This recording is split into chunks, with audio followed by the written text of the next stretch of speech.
Great to see y'all. Getting with y'all after we've had 4 practices so far. So it's been exciting. 2 were just in helmets and 2 has been in shells. So we've had, getting a feel for guys hitting a little bit and moving. And like I say, very excited about a lot of the older guys. Everybody talks about the young guys. Excited about a lot of older guys because older guys can make improvements too. And you watch them each and every year and be more consistent in some of the things you hope they take steps in. We get caught in developing younger guys, but as I say, you got to develop caught in developing all your guys because those older guys have to take those steps to go that next level and set great examples in practice of how to do things, the way to do things, not just from an effort standpoint, but from a technique standpoint, from a mental toughness standpoint.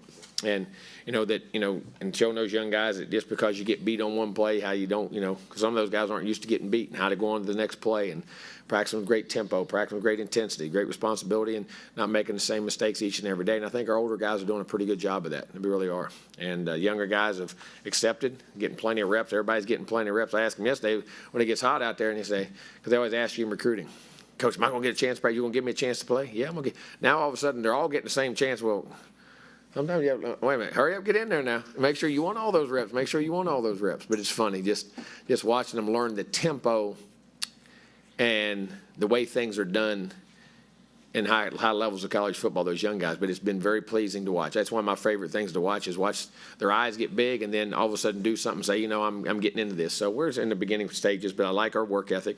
I like our demeanor. Of course, we're nowhere as far as execution and things we're doing. But guys are getting all reps, are working hard, and very pleased with the young guys. I've been pleased with the older guys. And but there's still a lot of things we have to get better at. And like I say, that's our deal, to being able to finish, don't break as far as every play, every situation, understanding the power of preparation and how you have to practice to play well. Not just, anybody can sweat, but while you're sweating, are you doing it right? And the more you sweat, your technique and your assignments and alignments and all those things need to increase because that's when, that tests your mental toughness, all the things that the fortitude of wanting to be out there. And like I say, you're participating in a game, but are you committed? And that's the question we ask them every day, and they're committed, I know. But what I'm saying is what commitment is, what doing it right is, no matter what your feelings are, how you feel, how sore you are, how tired you are, the standard at which you have to meet each and every play. And, that's what we're pushing to right now. So we're in the process of getting there. But, I think we're some great there's battles all over the field. And somebody's going to say, who's starting? Guys, it's 4 days in. They're all getting reps. Guys are moving around. But what I always say, competition eliminates complacency. And you get guys there that, you decide to take a day off and you get banged up, and it's not, that's part of it. But make sure you're learning to get back when you can because there's other guys there that can participate and play. And that's the exciting thing, that it makes the competition, pushes you individually to make sure you're doing the best you can do too. So we'll find out as we go. Questions? Down front, Brent.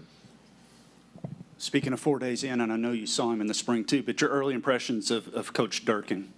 Doing well. And what he's got in good shape in the offseason. He ran well. He's worked out well. What's his 40 time? I think I think he passed conditioning test. I think he did pretty good.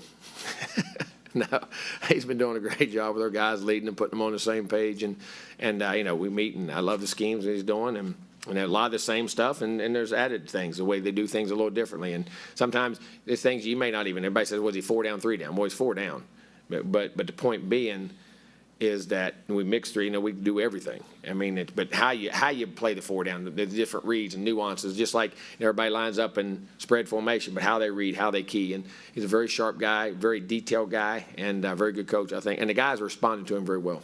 Good command on the field. Go to 4th row, David Nuno on the aisle, 4th row on the right. Thank you. Jimbo, I know you were talking about the freshmen, but are they built different today than 5 years ago, perhaps, with the way high school's different? No doubt, because I think our knowledge, just physically, from the knowledge we have on how to work out, how to eat, how to train, how to take care of our bodies, and then everybody's got a personal trainer and 2 personal trainers, and, in that regard, which is really good, but sometimes they got to make sure they don't overwork. We know what we're doing too, so we don't need to train 24 hours a day, 7 days a week. But at the same time, their body types and the size, speed of these guys is, as far as the physical. Now that doesn't. Here's I always say this: that gives you the ability to be a good football player. The ability to be a great football player and a really good football player, whatever you want to define it as, which we want great, hasn't changed since the beginning of time. You still got to play the game. Where my steps are, where my hat is, how tough am I? Can I give effort? Am I mentally focused on everything I do? Am I disciplined? Do I have pride in what I do? Can I grind through this, and how to catch a ball, how to throw a ball, those techniques change, but the actual doing of those and performing and being able to produce as a football player is different than being a great athlete. Don't confuse that. Now, that's what we have to do now and develop these guys. But guys have done it, and I'll say they're more exposed to things also, from a knowledge standpoint, because they've been in camps and different things. So, over those transitions seem to get not easier, but quicker. To the left. I think technology, too, and teaching the amount of video and the different things you can show guys makes a difference. Jimbo, you said, some of those older guys have improved. Who are some that have stepped up this year particularly to, be kind of the new group of leaders? I think Damani's done a really good job on defense. I think AJ's done a good job. I think Layden has done a really good job. Nice has done a good job in that. I'm going to go through. I think the quarterback, Haynes and Max, both do that very well, very natural in what they do. Trying to go through everybody. There's some young guys there on offense as you go through.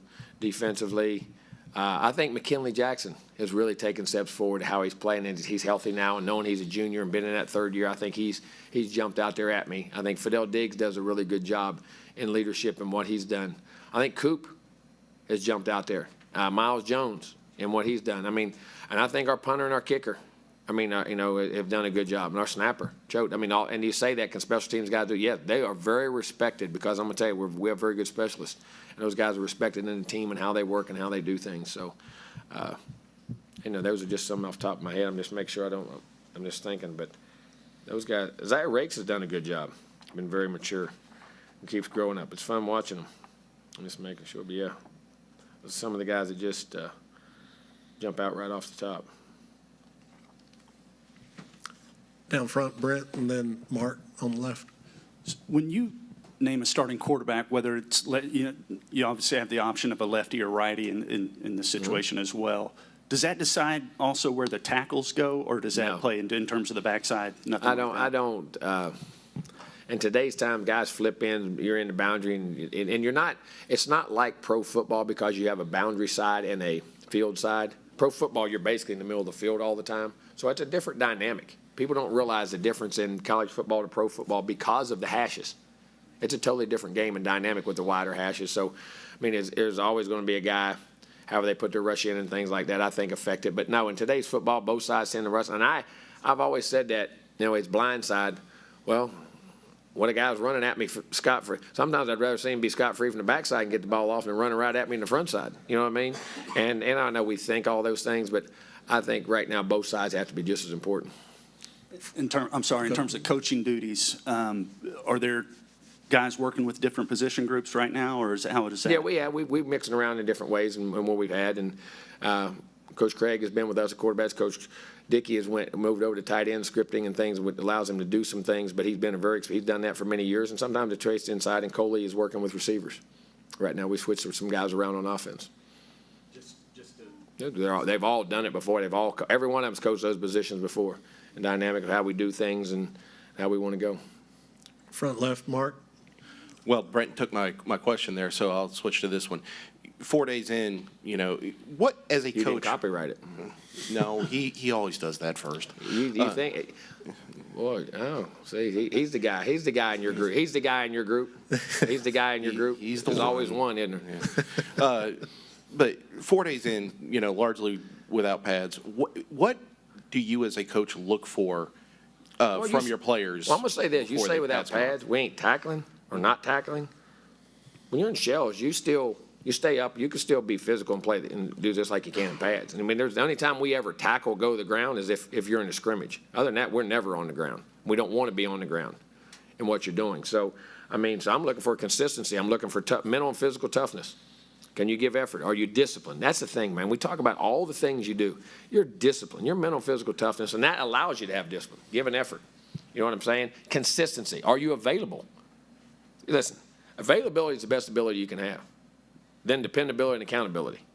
Those things are what it gets down to. And the intangibles of how you play and are you there every day. And then how you learning. The ability to comprehend information and process information and not make the same mistakes daily. And as you add new things, you also can judge a player when you add new things. How much can he hold, and how quickly does he pick things up? Is he a total rep guy? Is it shorter reps? And some guys can take it from the meeting room to the field and get it. Some guys have to rep it a couple. And that doesn't mean anything in particular, but you're learning that from your guys. You know what I'm saying? Which is very important when you get to weeks of game planning and what you do and how much you change a guy and what you ask him to do. There's so many different intangibles that way.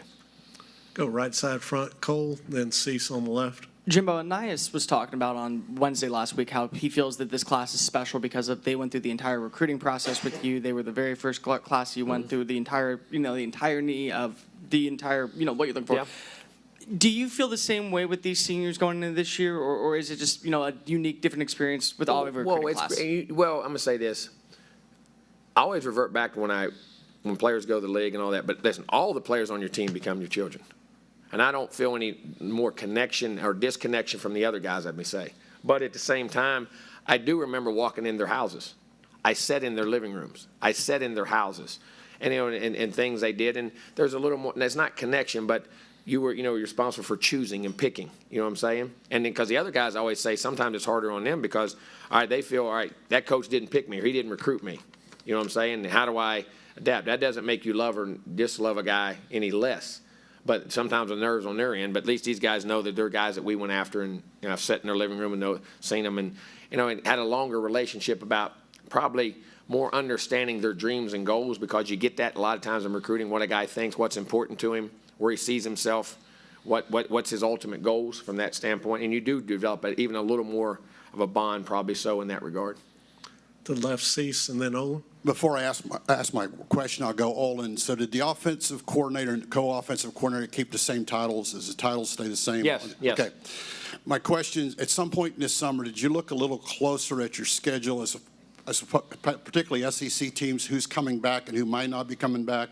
And do you have any thoughts on your schedule, particularly when you've got those 4 games away from Kyle Field? Yeah, oh yeah. I mean, we do that we evaluate personnel on the other team. I mean, we have off-season breakdowns from personnel to scouting report as far as what they did against us, what they did against other teams, schematics, other people they add to their staff. You got to pay attention to staff additions on their game. Right? What is his background? What could that add to what they already have?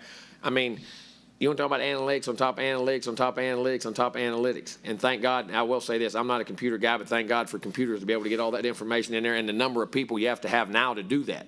I mean, as I say, your staffs are growing, but that's a big part of and then studying yourself and what you've done against them, things they've done in the past, that whole thing. And then what was your second question about the schedule? I'm looking at your schedule. 4. Stretch 4 games away from Kyle Field, looking at it. Yeah, I mean, challenging our guys and the mental toughness and how we do the offseason as far as presenting that to them. I don't think guys sometimes don't pay attention to that. And we presented our schedule to our players and understand we have a very, very difficult non-conference schedule. And we have a very, of course, conference schedule, which we always do. But the amount of time going on the road in this league is tougher than as tough as it is anywhere, because of the environments, the hostilities, and people play well like us. We played really well at home. Things that go on, and understanding and I think from an educational standpoint to your players about what they're trying to go into. And it's like all kids. I mean, they take most of them guys in hopefully reinforcing it to the seniors and making sure they're getting it across about the mental toughness and ability to execute and do things and why we practice like we do and all that. But yes, that's a big part of how we do it. And probably so, this year, as much as anything, did emphasize our schedule, not from a win-loss standpoint, but from the challenges you're about to face. Olin, you're going to wrap it up with Coach. We've got Elijah Robinson ready. Olin, second row, right here on the Why right. do we have to give him one? Somebody else don't want one? Go ahead. Coach, I was reading a preseason magazine, and they quoted an anonymous SEC coach that said Texas A&M is an 8-4 program, and Jimbo knows it. And I just wonder if you would have a response to that. No. Why would I respond to somebody's anonymous? There we go. We'll see. All right.